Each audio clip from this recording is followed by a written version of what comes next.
All right, so one day I was on Amazon and I ordered this solar fan, but I thought it was way bigger than this, and it's really tiny. It's made to fit on your hat. But anyway, it's pretty dope. It's just a solar cell, which does convert energy, solar uh, light into energy immediately. So there's no switch or nothing. It's just when there's sun, it just starts a fan that blows on your face. I'm gonna try and use this in the yard, even though I don't really wear hats. I'm gonna try and pin this to something, I guess, to see if it'll blow on me. But the basic mechanics is why I keep it around. You can actually pull this apart and take it out if you wanted to. And that's what I was gonna do, was repurpose this. See, here's the motor, and you can take the fan and the blade and everything off. But anyway, it's a, that's a basic solar to a motor. No, no storage. It just goes straight into kinetic energy. Then I had this other kit that was a wind power kit. That's it's a funny kit because the wind is supposed to spin this, which then generates power, which lights this LED in here. But this thing, you have to hook a drill up to this and spin this hella fast for it to do anything for this generator.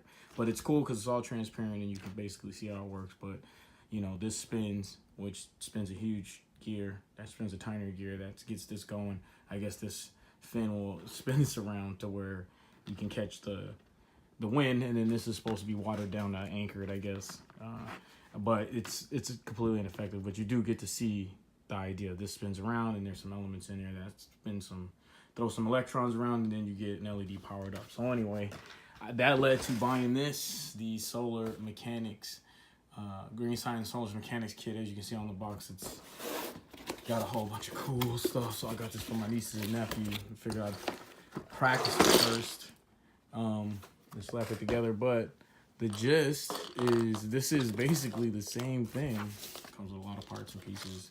But it's the same thing as this, really. But what happens is once you create the housing, so there's a housing for the motor, here's the motor. But once you basically assemble it, there's different things you can put on, like a fan blade, like you see a fan blade there. But then you can put on like this. Instead of the blade, you put on this bird cage illusion, and I guess as it spins, it looks like there's a bird inside the cage, or you can do these different Prismacolor things. But I just mostly like the kit because it shows how everything is put together. You do actually assemble this and put contacts to the motor and everything like that. So very small, tiny solar panel.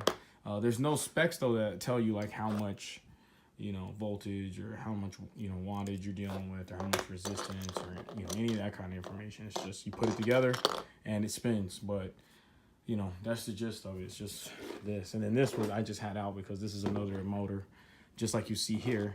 This is a very small, tiny motor, but that's a much bigger motor. Here you see the contacts. Here you have these little, your positive and your negative. But here you have a much bigger terminal. And then I don't know, what all these components are and what all these are made out of exactly. But the spinning mechanism or the motor is pretty dope because it like floats. I don't know if you can see that, but it's up and down. But that floats like frictionless, basically. So anyway, pretty dope stuff. But some more brushing up on understanding solar. I think the big benefit I really got out of this though was just seeing how things are mounted together. So give you some ideas of how you want to build your own solar projects.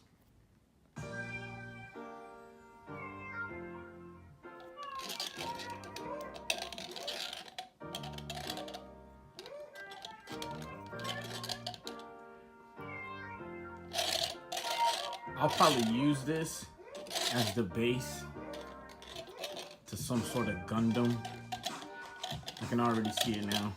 I'll probably take some spare Gundam parts and glue it, and it'll probably be like a head mantelpiece, and then the top will be a crown spinning or something strange. I'll have something. Anyway.